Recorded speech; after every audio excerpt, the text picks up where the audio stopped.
Hi, I'm Cheryl Kippen, Cultural History Program Coordinator with Boulder County Parks and Open Space.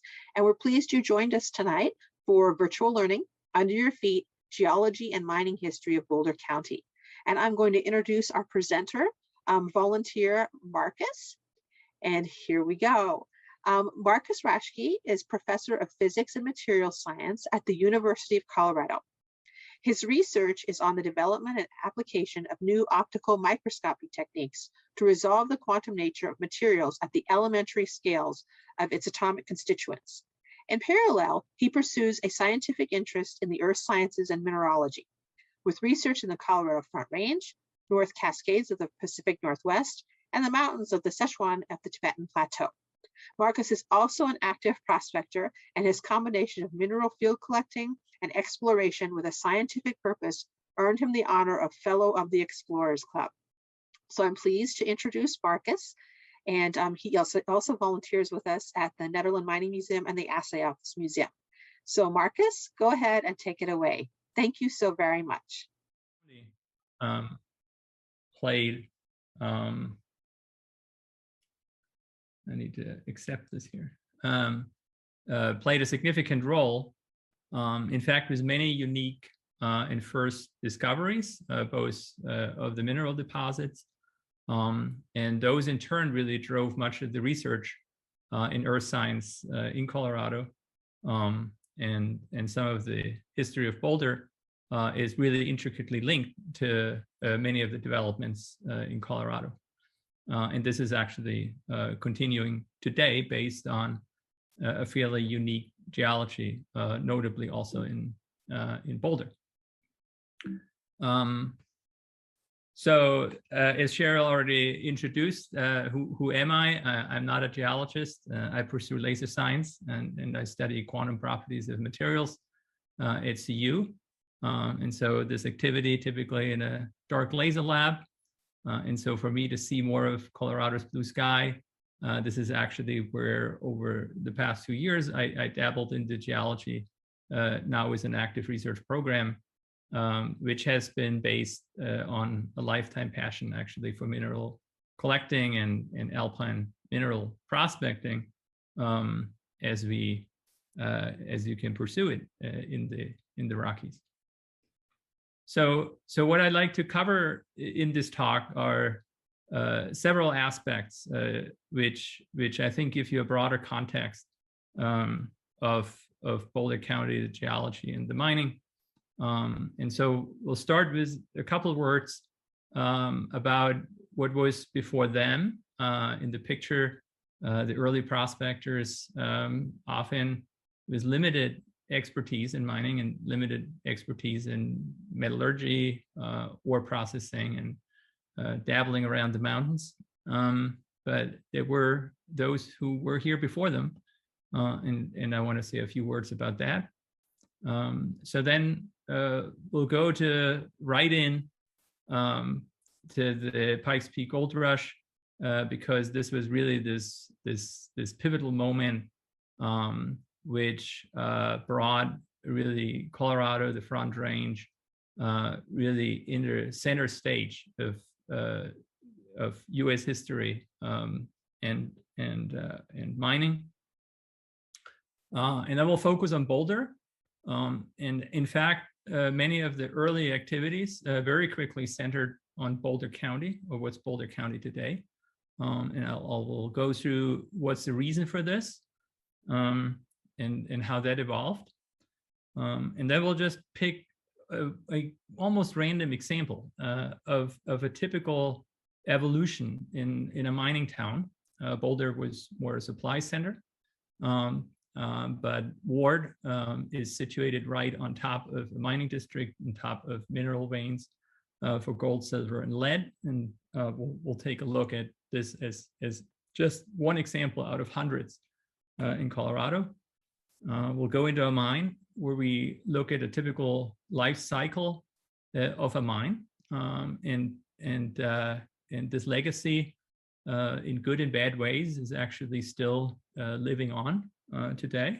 So we'll take that example, and then I will talk a little about current research, even though the mining is a bygone era in Boulder County, but because of its unique geology, there are actually fundamental research efforts still going on to learn more about the geology of the Front Range, but also with implications actually where we can learn about geologic processes on a global scale from looking locally in some of the unique phenomena which actually were involved in the formation of the Colorado Front Range, which is also geologically very old. So as I will jump right into the Pikes Peak Gold Rush, we should be aware that before the prospectors came, the country was settled, and it was settled for several thousand years. And again, there was, as you may know, this famous find of these Pleistocene stone tools. I think this was in 2008, right in Boulder. And so there were people before who had an interest in the rocks from a more practical perspective for making tools. And also at the end of the last ice age, there was this Pleistocene megafauna, which is extinct today, which had the mammoth, had camels, horses. A lot of the fauna very similar to as it was in Africa as the two continents separated. So there's a long geologic history, which then led to the formation of the Rocky Mountains as we know it today. And then there has been continuous change in climate also over this last 13,000 years, and through this continuous settlement, and also how humans modified the landscape. But overall, the Colorado Front Range 13,000 years ago looked by and large similar as it did today. So there were few major geologic processes which have modified the landscape. When literally after the first humans came to North America, and then 13,000 years later, when in events which really nucleated sort of at the mid 19th century, when in transit to the gold fields in California, 1849 was the nucleus of the gold rush in California, and many of the prospectors drawn to California came to Colorado. And in that process, they have noticed some amount of gold in streams of the South Platte River. But at that time, these sporadic activities, and there were earlier activities reported back into the 17th century, they really haven't triggered a lot of interest. So for all this time and this westward expansion of the country, there really Colorado wasn't on the map in terms of anything of major natural resources other than beaver and other trade with the Native American population. And this actually changed then in a major way through events which started in the spring of 1858. And an individual, Green Russell, put an exploration party together to take a closer look following earlier rumor about the occurrence of gold in what's now Colorado. And as a feature to his activities, he was married to a Cherokee woman, and there were also other Cherokee members, tribe members in his party, which made it more manageable for him to explore this area and try to be friendly with the natives. And they reached the confluence of what's today Cherry Creek in South Platte. And there was no particular reason why they just followed the Platte River and started panning for gold in this area. And then that summer, they actually made what one would call today, by the records which I was aware of, that they made a placer discovery. So this is gold, free gold in a riverbed in Little Dry Creek. And they were panning about 20 ounces. So this is 600 grams of gold. And this is actually a significant amount, even by today's standard. And this really was then what's considered the first significant gold discovery in the Rocky Mountain region. And at that time, the California discoveries had long evolved into sort of a semi-stable mining development. So there were a large number of prospectors returning from California, as well as a great interest from the East Coast, and that made headline news. I'll show you an example in a minute.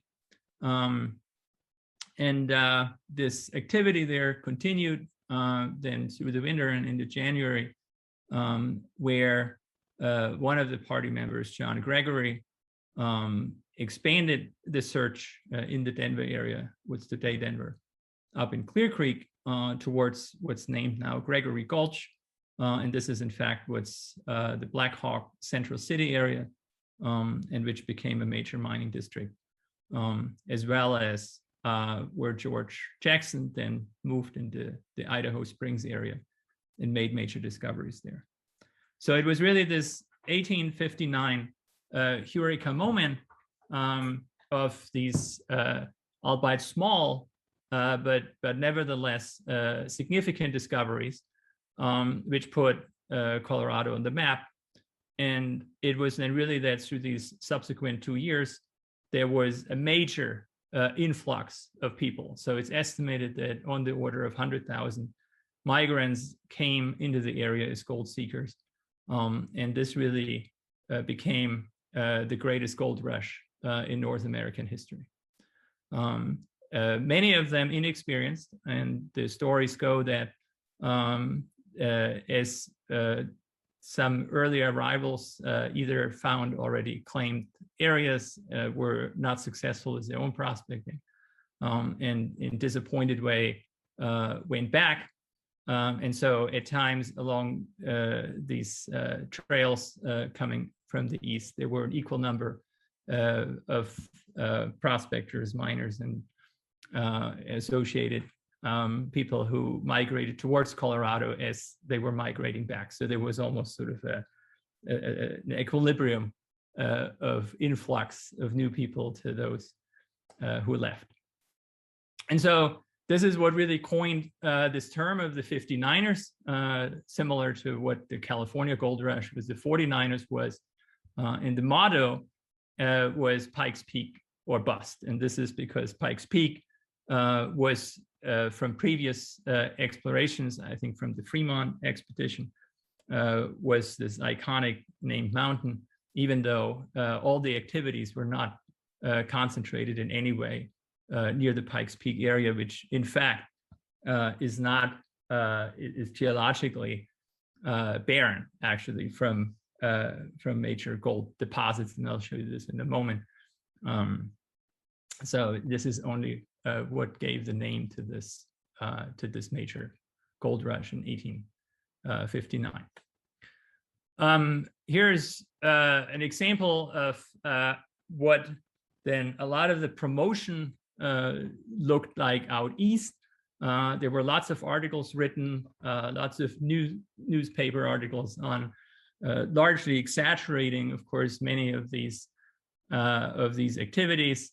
Much of this was written by promoters and outfitters and other people who, as a derivative of the gold seekers, try to make money in many other ways, grub staking individuals to go and seek gold. And you see a lot of, in these articles, very heroic and idealized pictures of what maybe these gold seekers looked like, or what prospectors looked like, and also people from really all sorts of walks of life came and were trying their luck and very few were successful, not because of the lack of gold or any other mineral resources, but actually because of the lack of knowledge and experience.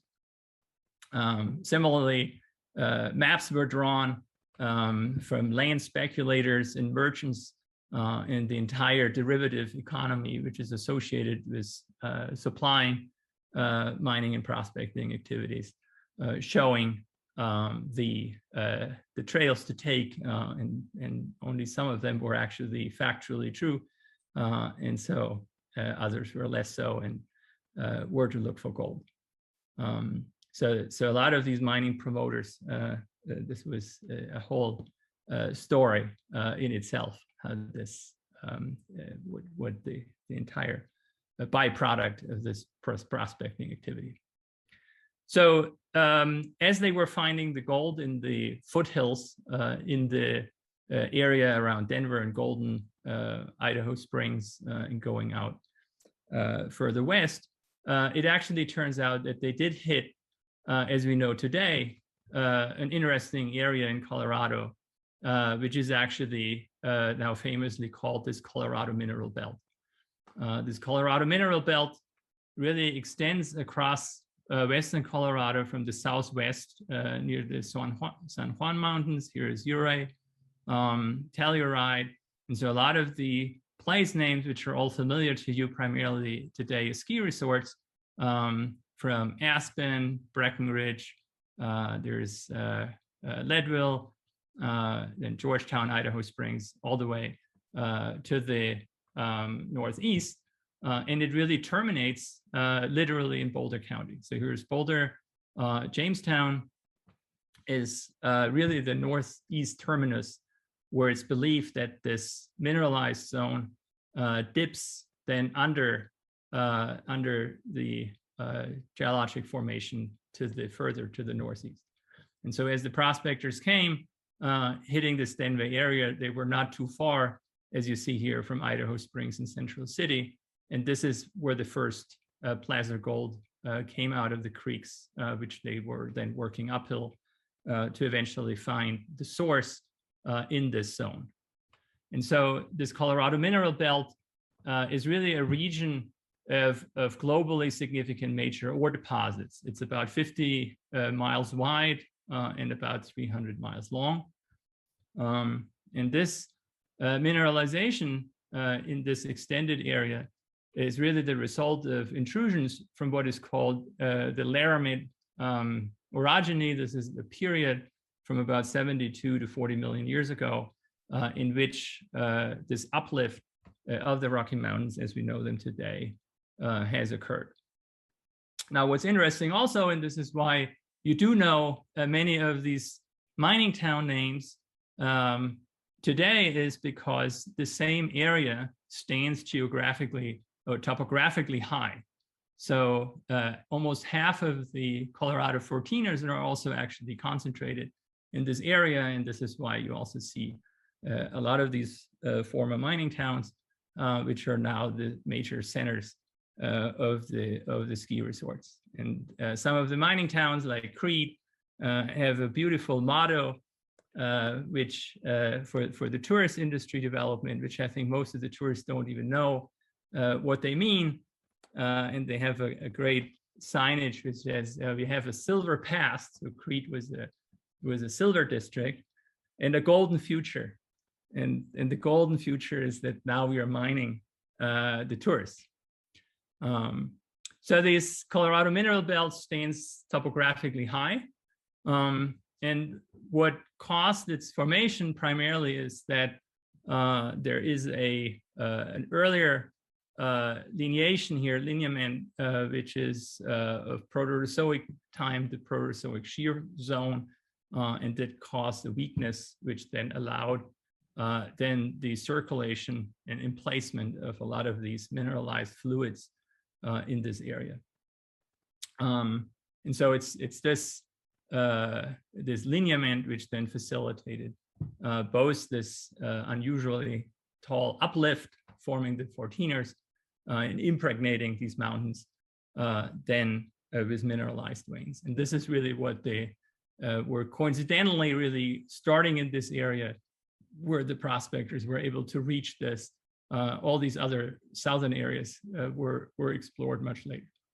But now you also see that Boulder, you couldn't, if you get into the mountains, you couldn't be any closer to any of these mineral deposits if you're coming out from the east and hitting the Front Range.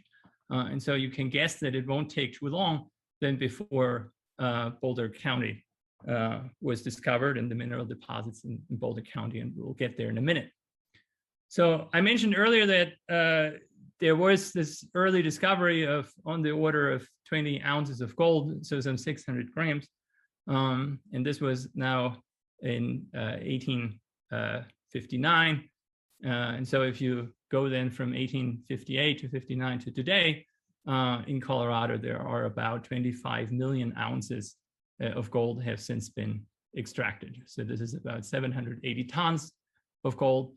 And a lot of the economic wealth and early development is actually really tied primarily to these gold discoveries. You see here some very impressive numbers of multiple million ounces of gold extracted from Central City, Breckenridge, Leadville, Fairplay, and then Telluride in particular.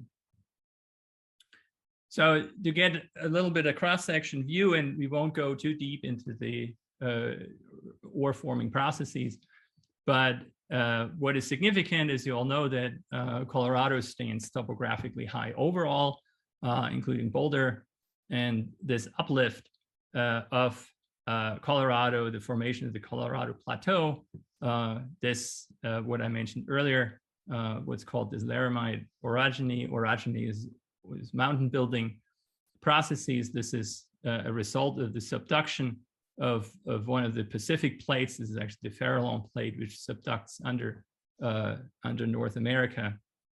This is a fairly flat subduction process, and this is why we see its effect so far inland, and that gives rise to this uplift of the Colorado Plateau. And associated with this process of the subduction of this plate is that we have mineralized fluids which form, and then in weaknesses in this overlaying mountain areas then form ore deposits. So as I mentioned, then it's only a matter of time, and it's really only a matter of a few months till some of the parties which were attracted to the area actually went north to Boulder County, or they came actually from the north. And there's a party around Thomas Eikens who approached the area south coming from Fort St. Vrain.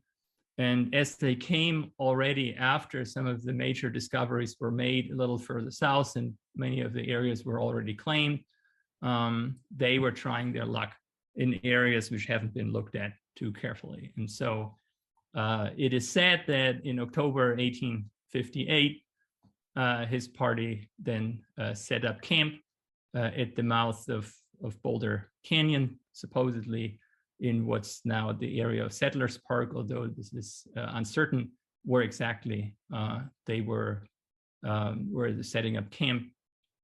And they actually made an initial arrangement with Chief Niwot, which means left hand from the Arapaho tribe. However, that relationship quickly turned sour, and as far as I know, Niwot was actually killed by some of the early settlers. So it is said that this winter from 58 to 59 was actually fairly mild, maybe like now. And so it was actually possible for the prospectors to explore also through the winter and panning their way upstream. And so they advanced through 4 Mile Canyon.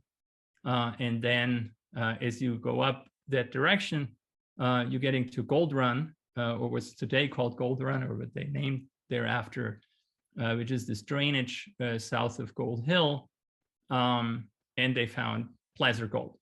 And they found it at quantities which actually rivaled the Clear Creek discoveries. And so this is now where Boulder, in fact, in the history of mining in Colorado, played a significant role, because there were several firsts as Boulder rose to prominence already in March '59, where a mining district was formed. And this is actually the first mining district in Colorado. A mining district is local rules and regulations, often imposed by a committee of miners, to regulate mining activities, so that it's in some sometimes, not always, peaceful fashion, how you stake claims, what rights are associated with the claims, both for pleasure, so panning out of rivers, as well as hard rock mining.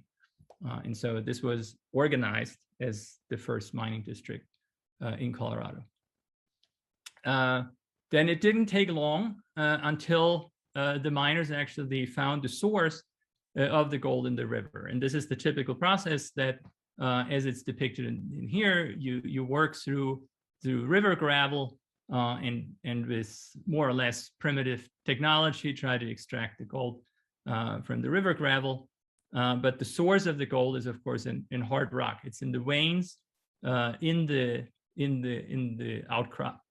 And so that's typically the process that they follow up in trying to find the source. And so then already in May '59, this is when the hard rock gold veins were discovered in the Gold Hill area. And in order to process the veins, you have to break down the rock.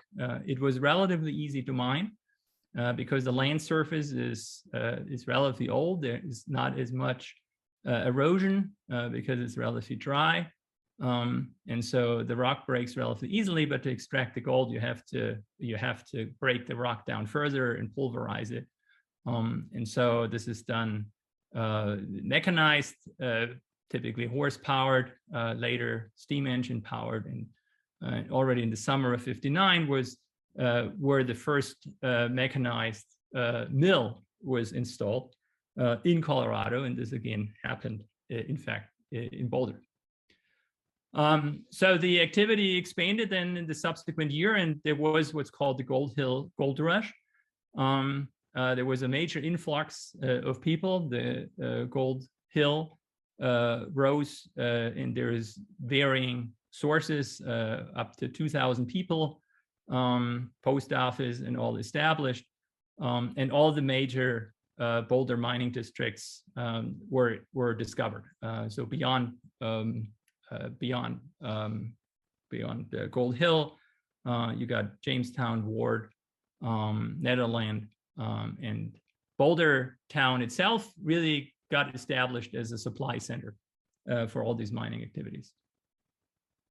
What caused difficulties actually at the time was that Colorado itself didn't exist. This was Nebraska territory and Kansas territory. And the baseline road today, which is the 40s parallel, separates the county and separated these two territories with different legislation. And this actually caused a lot of problems initially in the mining activities, that within a few hours of walk, you were under different legal rules, and this caused a lot of complexity. But that was resolved with the formation then of Colorado territory and reshaping then Nebraska and Kansas. But this is now also why you know what the role of the baseline road was as the 40s parallel, from which a lot of the major measurements were taken to determine the boundaries of the different territories and so forth. So Gold Hill, as I mentioned, and Gold Run, which is actually this drainage down here on the left. So Gold Hill is situated about here. You're in what's called this Piedmont. This is this generally rolling hill terrain, which you encounter as you just drive up Boulder Canyon and reach about the level of Gold Hill and Nederland, Ward, all these towns are at about similar elevation. And so this gold run, as this drainage from this area of highly mineralized ore, was initially fairly rich in minerals. As I already mentioned, Boulder County had then one of the first hard rock gold discoveries in the first hard rock mine. One of them is this Horsefall Mine. This is considered to be the first hard rock gold discovery made again in the county, discovered by this individual, David Horsefall, in 1859.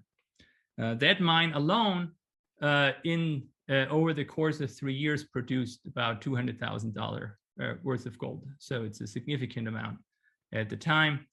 This picture here shows the tailings pile of that mine in about 1920. And the mine was active really only for a relatively short period, but then was very highly productive. So what happened then was that just about 2 years later, many of these placer deposits were in fact exhausted. And also it turns out that these hard rock gold mines, the amount of free gold, which you can easily extract by breaking down the rock and then panning the gold which you liberate from that host rock, was also exhausted. And so this was actually a bit of confusion. Where is all the gold? So this actually led then very quickly from this initial boom to the first bust, that just within a few years, Gold Hill was essentially deserted. Post office was closed. The population was way down from this peak of initially 2,000 people. And this is then where sort of more the period of more expert metallurgists and geologists really started to taking a little deeper understanding of the type of ore they are actually encountering. And this went in two periods.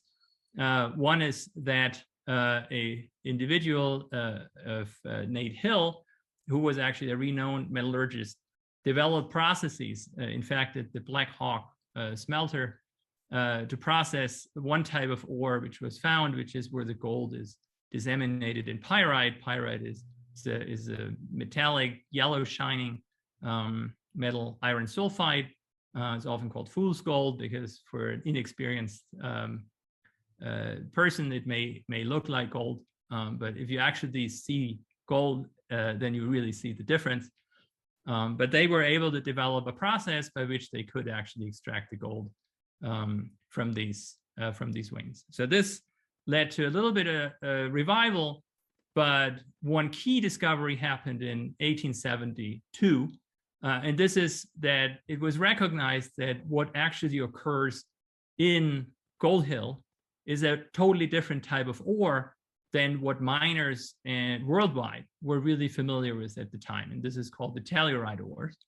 The Telluride is not related to the town of Telluride, but it's the same name. There is no Telluride ore in Telluride, so there's a major confusion sometimes. So the Telluride ores occur, as we know now, in Cripple Creek area, but very prominently in Boulder County. And once that was recognized, and I'll show you in a moment what this material looks like, this led then to what's called the Telluride Boom.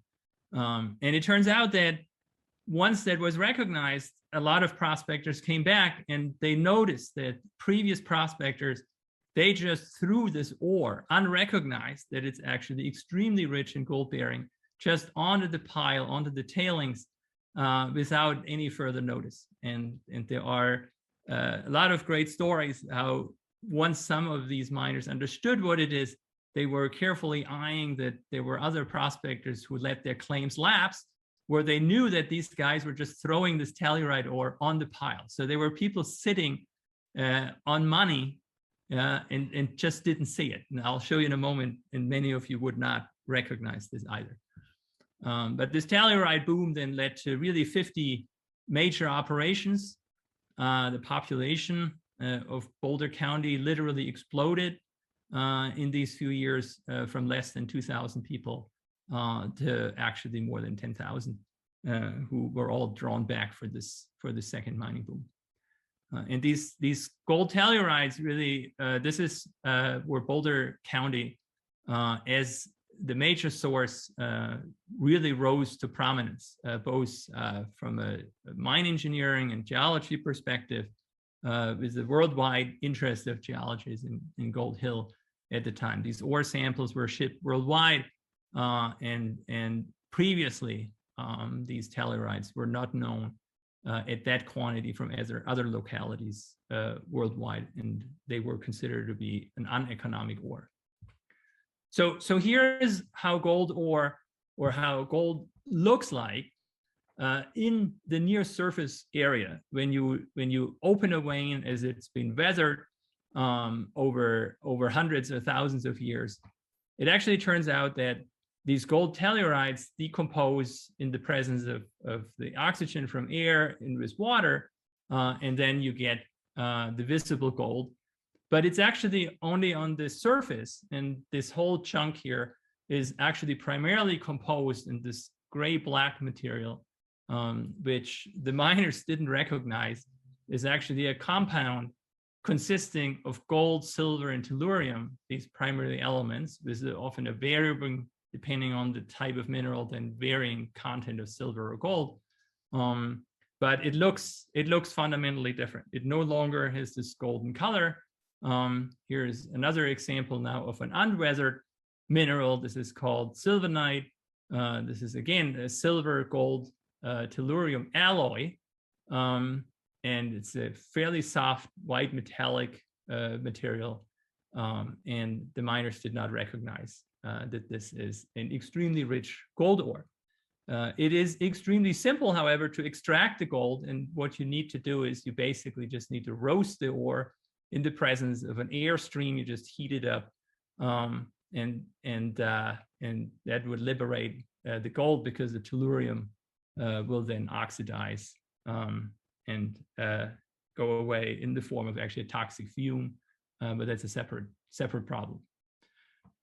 Many of these tellurides either were discovered then in the area as either in significant quantities, which were not previously known, or in several new types of compounds of this tellurium.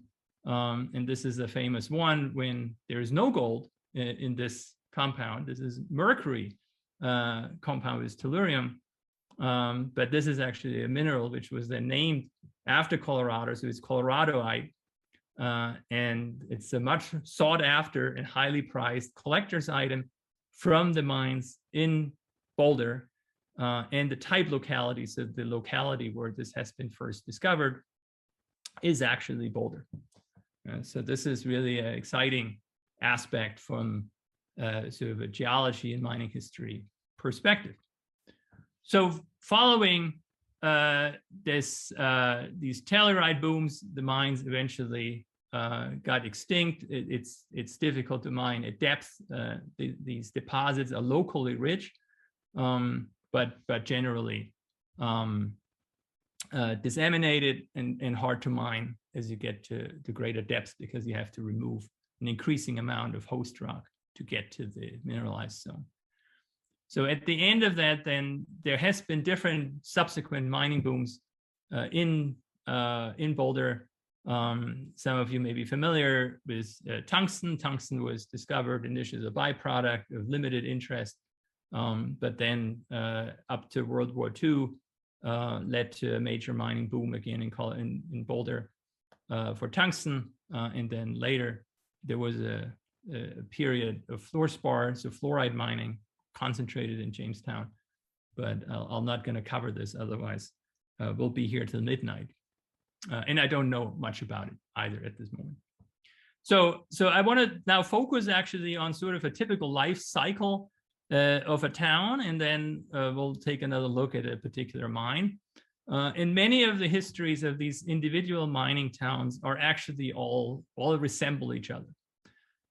These mining town developments, whether it's Ward or Jamestown or any of these, was really driven by migrant miners with knowing often of these very short-lived boom and bust cycles in this vein mining industry. And so they came without intention of really establishing a major or permanent presence in this town. And then over periods, many burned down. And this is why there is, in fact, little left in most of these towns of the original structures or settlements, and little was built in any permanent fashion. So now you'll already see, you will expect, I can almost now let you predict the history of Ward, that, well, I guess it started in 1860. And again, somebody discovers pleasure gold by panning up a creek, right? Then it wouldn't take long till somebody finds the vein where it occurs. And actually, one of the particularly significant ones was the Columbia vein.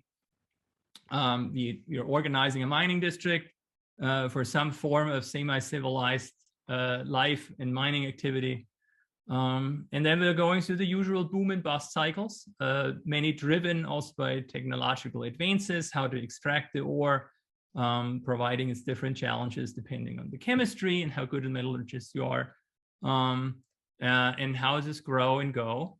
A little interesting side note about Ward is that in 1888, and so you would always say, wow, this is already a long time. So this Ward has a longer history than some other towns. But Tabor, who has been the billionaire of the day from major discoveries in the Leadville area, actually invested in Ward and built a major stamp mill to process ore in Ward. What in fact highlights, and is a derivative of these investments, is the Switzerland Trail and the railroad, which was built up from Boulder to Netherland and then over Gold Hill, eventually reaching Ward for supplies and transporting ore to the mills, and the processing was built. And of course, it's coming to an end. And in 1920, the town was mostly abandoned. That was then the end of the mining period. Here's a photo before the railroad. Here's a photo after the railroad. Here was the train depot. Here's the rail line. Most of these structures are gone. The peak-to-peak highway is above, going over the saddle. So it's actually quite fun. This actually is still standing. It's actually quite fun to take these old historic photos here from 1901 and compare with the modern town. What you'll also notice in many of these cases, there were much fewer trees because most were either the forests were more sparse. This was because of a more natural periodic fires, but also because there was more logging, because a lot of the mining activities consumed a large amount of timber and wood before coal was brought in to power the boilers for the steam powered equipment. So I'm showing now a typical life cycle of a mine, and there are legacies of which, some of which we're not too proud of. And this is the White Raven mine. The White Raven mine is a good example. Initial discoveries were again made, outcroppings of ore were discovered, and then this is in what's called California Gulch. This is a small tributary to the south of Ward, very close. And it is actually a very rich silver and lead ore, so not gold. But maybe some of you are familiar with the 1893 silver crash. This is where the silver standard was abandoned, where the government no longer provided a fixed return, a fixed price for silver. The silver price declined. And so this is why then, even though this rich silver and lead ore was known, it didn't generate a lot of interest. But that changed actually also with the availability of a smelter. And then in 1898, despite generally low prices, the mining started and the first tunnel was driven. Some other individuals then again, often in cycles of availability of money to come up with the first investment to develop a mine, drove the tunnels and opened the mine to actively extract ore from the vein. Here's just another map of Ward. This is probably kind of tiny here to see, but here's the railroad. Railroad is coming, swinging around, following the general topography, reaching the town of Ward. And California Gulch is here. And a lot of these crosses and dots and numbers, these are all the different mines which were developed in the Ward district. So this was fairly significant over a fairly long lifespan. So what do you imagine this mine to look like vertically if you make a cross section? Many of these veins, and this is because of the formation of the Colorado mineral belts, are generally more or less vertical. So you have mineralized zones in the mountains, which were somewhere outcropping. This is where the prospector would make the discovery. But to effectively extract the ore, you do see that you really need to follow this vein structure down.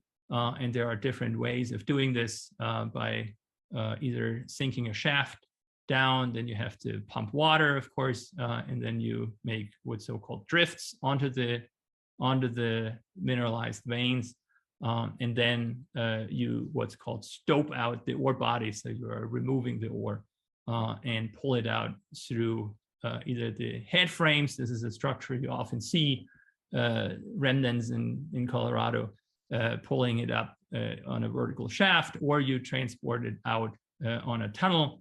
And then you pile up waste rock and you process it in the mill. So this is sort of the schematic of what this looks like. And in fact, the White Raven mine resembles in that general structure much of that, this generalized, idealized schematic. So there is the vein. This is indicated in red. The mineralized zone occurred, in fact, concentrated in what's called an ore chute. This is a brachiated pipe. This is where an explosive mixture of this mineralized solution and fluid were escaped up the mountain. And so a large concentration of the silver is found in this main ore chute. This was then developed through a series of lateral on different levels of lateral cross cuts into the ore chute, and then the ore was transported out to the tunnel to the mill. So what you see from the outside is then a big pile of rock, and this big pile of rock contains residual amounts of ore, and a lot of the waste rock you have to remove in order to actually get access to the vein. And this is actually how the White Raven mine entrance looked like most other mine entrances. And specifically here, mining for silver and lead was actually facilitated and driven a lot by World War I, where the silver and lead prices were actually increasing. The mine was productive, and one of the few in Ward at the time, when many others were actually already in decline. An interesting aspect, actually, compared to how you would today envision life in the mining town, where your desire to live in Ward may be correlated to be quiet and away from industry and traffic noise, and you want clean air. In those times, the desire to live in a mining town was exactly the opposite. When it was noisy and the stamp mills were running 24/7 and you could barely hear your own word, and from the fumes in the mill and the smelter, the air was completely toxic with sulfide and telluride fumes. This is when then there was where money was made. And there are interesting reports in diaries when the mills fall quiet and the air quality improves, that was time to move on, because that's the end of the mining period and the town will be deserted and no money to be made. So accidents happen. Flooding destroyed the surface plant in 1918. And again, just like in any other mine, for just a wide range of different reasons, either the ore peters out, in this case it was mined at great depths, got more expensive, or the prices of the commodity declined. So post-World War II, the silver price decreased, and then you have just a handful of miners left who just finish off the job. And then you close the mill and you dismantle the equipment and move on to the next operation.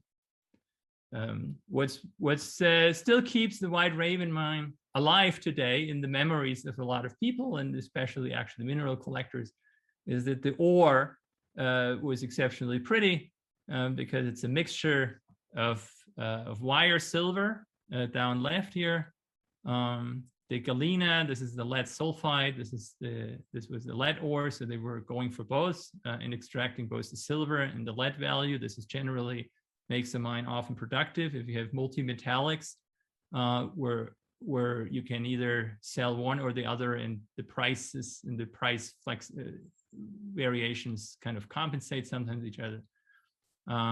Another beautiful mineral of not ore relevance is this barium sulfate. This is barite, and then the silver to barite. This forms aesthetic specimens.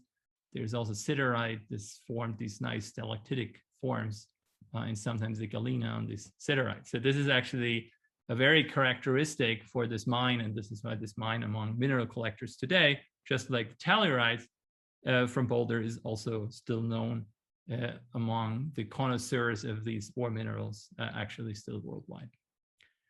So, but 1920 is not the end of it. We are still dealing with this mine today. And this aftermath of a lot of the mining is the acid mine drainage. What happens when you just pile this waste rock, which contains still of these sulfides, lead, iron, zinc, on the dump, then because of the high exposed surface area and the presence of rainwater, you get oxidation. Now I'm getting a little chemistry here in this late hour. I apologize, but I have to do it. After all, you should learn something. So the oxidation of these sulfides. The sulfides are stable under geologic conditions, but not under atmospheric conditions. With oxygen and water, this sulfide oxidates to sulfate. That's not the problem. The problem is that in the process, we are increasing the acidity. And so the pH value decreases.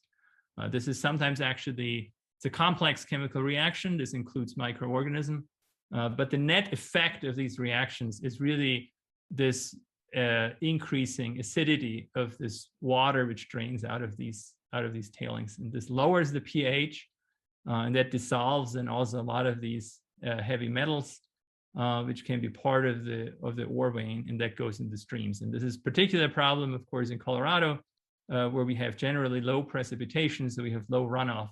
So one quickly gets in these small creeks modification of the pH into unhealthy levels.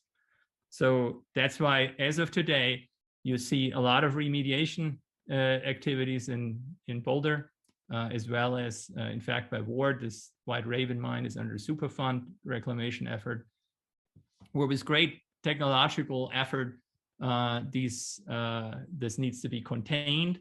A lot of these old tailings are covered to remove them out of, eliminate as much air exposure and meteoric water. So you have to put a repository, geotextile, revegetate, drainages, and so forth. And so this is what that pile looks like today. It's removed, it's put in a repository, revegetation. And sometimes also in California Gulch today, there is drainage, acid drainage water coming out of the mines, and you cannot stop that. And so you have to put in a titration facility with lime to balance the pH concentration of this water back to natural level before you can release it into a creek. And Marcus, I'm going to yes. interrupt here for just a second. We are at 7:31, and so we might want to do some questions, but I don't know what you've got remaining, and we will understand if folks have to leave and take off, but I know you have a lot of excellent information here as well to share. So yeah, if you give me 5 more minutes, I can do a quick summary of an active research program, and then we'll take questions. Is that good? It's fine with me, and we will understand if some folks need to leave, but yeah, I think that would be great, because okay, it is so yeah, interesting. I'll make that short, Barbara just say that. So. Right. Okay. I'll make it short Thank just you. so people get a bit of flavor of what earth science research in Colorado or in Boulder can look today. So I'll briefly focus on that subject because this is something which you may have heard about, and because these there is a different commodity other than gold and silver, and lead and zinc, which are rare earth elements. And rare earth elements are of high technological relevance. And this has been, there's an occurrence in Boulder County, which has been dormant for a long time. It's not of economic relevance, but it's of interest from a fundamental earth science aspect. But here are elements of this series, which many of you probably have never heard about: cerium, praseodymium, neodymium, samarium. Why should we care about these? Especially, they are not that common. They are about just like lead and zinc and tin. They're more common than gold and silver, but they are often very disseminated. And there is something but very technologically important about these rare earth elements that in most modern technology relies in many ways on unique properties of these rare earth elements. From computer memory, batteries, and cell phones, you have a wide range of them. The catalytic converters, magnets, for example, wind turbines. For permanent magnets, you need neodymium. A lot of the lighting, especially LED lighting, relies on phosphors made of rare earths. A lot of lasers and many optical and magnetic properties in general have been discovered and depend critically on these rare earth minerals. So the rare earth elements are, and this is a story in itself about the global supply chain of these, but there is something fairly unique actually in the granites we have in Boulder and in the Front Range in general, both in the Pikes Peak granite and also in the Silver Plume, St. Vrain, and that's Rocky Mountain National Park. All these granites are actually generally fairly rich in these rare earth elements, and this has actually triggered quite a bit of interest, not from an economic mining perspective, but from a more fundamental earth science perspective to understand how rare earth enrichments can form. And it turns out that there is a deposit, a very small deposit by Jamestown. And this small deposit was in fact discovered very early on. The miners knew about this. There was a mining claim on it. It's called the rusty gold. There's no gold. It seems rusty gold was actually these Telluride ores, which weren't considered to be economic. But they didn't know that this is not even a Telluride ore. This is a gray stuff, which for the longest time in the history of all these prospectors who stumbled over it, nobody could make sense of, until actually 1940. One of the significant geologists actually who worked in Colorado, or two, Edwin Goddard and Glass, these have been very active in Colorado. They noticed that this is actually a rare earth, pods of rare earth fluorides and rare earth silicates and carbonates, and it's locally extremely rich, but it's just a very small local deposit. And so since this work in the 1940s, this deposit, even though known, had not been in any further way investigated or rose to any provenance, literally until me and a student, after I moved to Colorado 10 years ago, were intrigued actually by this by these old publications. And we were core drilling, and then we were actually, this is me core drilling, we pulled core, we located these rare earth occurrence. And so here it is. So it's this gray material. It comes out of nowhere, locally, extremely rich in this granitic rock. And so what we are doing actively, we still have a student project, several publications down the road now, further trying to understand. And we go in with a lot of modern geochemical, isotope, and other analytical techniques to really study these very unusual rare earth minerals. Similar occurrence of any kind has only been known from Sweden. And this keeps intriguing us, that if you connect this now with all the other first and historic significant geologic and mineralogical discoveries in Boulder, there is actually even a potential here also for discovery of a new rare earth minerals. This is already a series of very exotic minerals. It's very fine grain, but they all occur together. We were able to determine age, data, and the crystallization sequence, and we are ongoingly working on this. So I just wanted to show this literally as just sort of a little bit of tidbit in the end to show you that geologic research is active and alive in Boulder.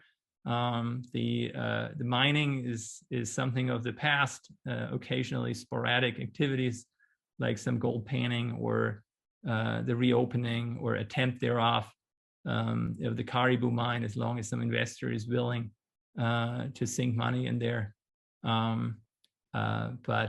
Yeah, so it's we're living in an exciting area, in an exciting county. So I hope you enjoyed this and got some information out which you thought valuable. And I'll thank Cheryl again for this opportunity to share some of this information, and I'll look forward to taking some questions. Thank you. All right, thank you very much. Very interesting, Marcus. There are a couple questions in the chat, and so I'll share those first so we don't happen to lose track of them. And let me see here.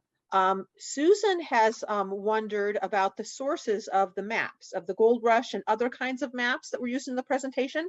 So Marcus, if you would be able to email those to me, then I can email them to those who registered, and people can look for maps on their own, because yes, it's very fascinating. It's really interesting. Yeah, no, there are a couple of good sources for that, and I'll share what I found. And I'm equally looking forward, if other people have knowledge or material which isn't so well documented, I'd be definitely interested to see more. Yeah, thank you. And Cindy asks, is Telluride ore pyrite? No, pyrite is iron sulfite. So it has sulfur. So it's an iron sulfur compound. Tellurium is a different element from sulfur, but in the periodic table is actually in the same column. And it's the combination then of tellurium with gold and silver or mercury. And so generally tellurium or gold itself is chemically very inert. It doesn't react with many other elements, but with tellurium it does. And so it's the gold tellurium compound. Pyrite is an iron sulfur compound. And I think those were our questions in the chat and comments thus far. So does anyone have any question that they'd like to unmute themselves and ask in person?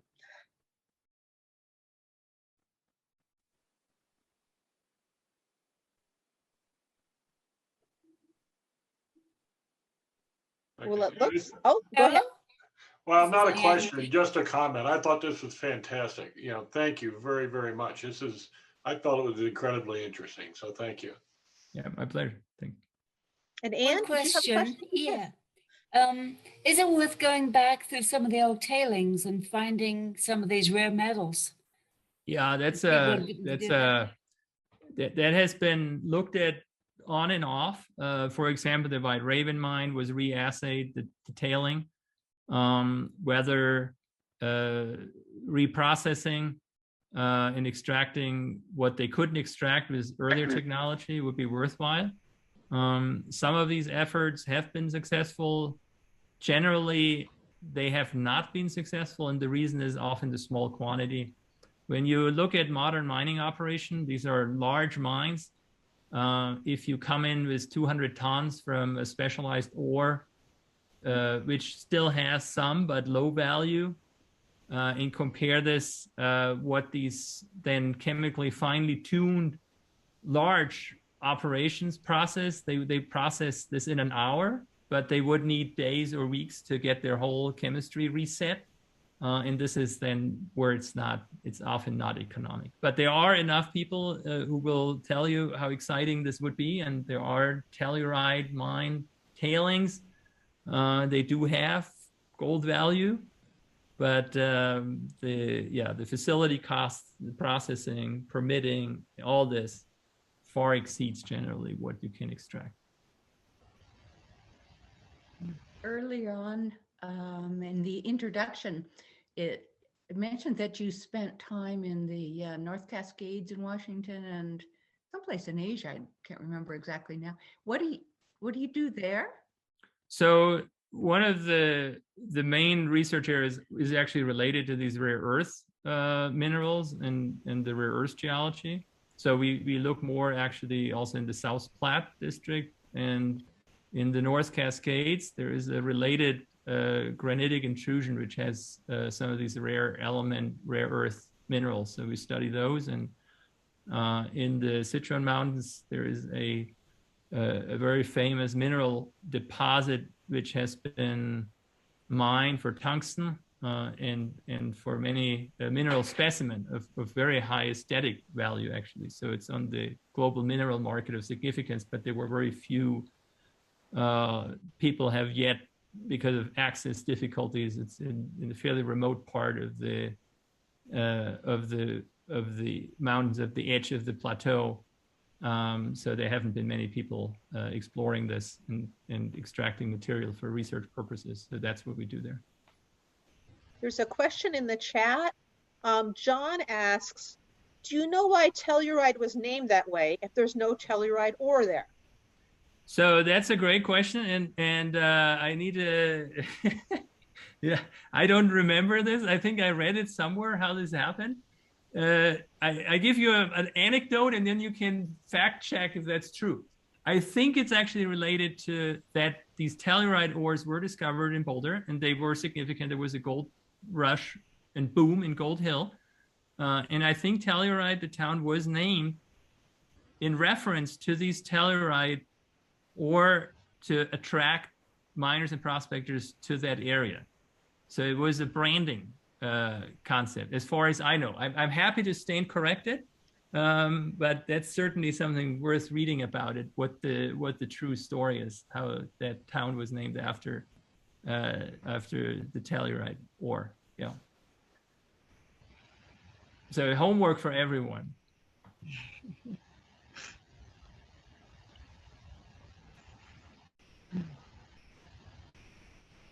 All right, anyone else?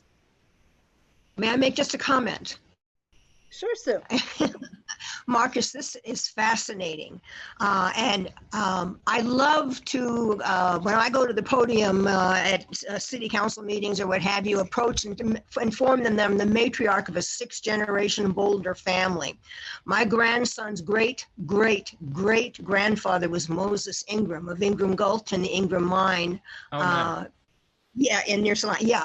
And yeah, mining history has been amazing, but we have always dealt just with the social history of it. To hear your presentation tonight has stimulated me to learn more about the actual chemical reasons for why we're mining. There are chemical reasons why they came. Yeah, that's a very good way of putting it. Yes. Thank you so much. Yeah, they came for the chemistry of the mountain. Yes. Yes. All right, anyone else? Okay, well, I thank you all so very much. This was so interesting and such a valuable discussion. And hopefully we can continue our learning and do that homework that Marcus has suggested to us. So All right. Well, everyone, take care and happy holidays. Have a great winter, and don't blow away tomorrow with that weather forecast we hear we're having. So, all right. Thanks a bunch. Good. Thanks, everyone. And if you have questions, please email me. Cheryl has the contact. I'm happy to engage in any way about this topic. Yeah, thank you. Yes, thank you. Super.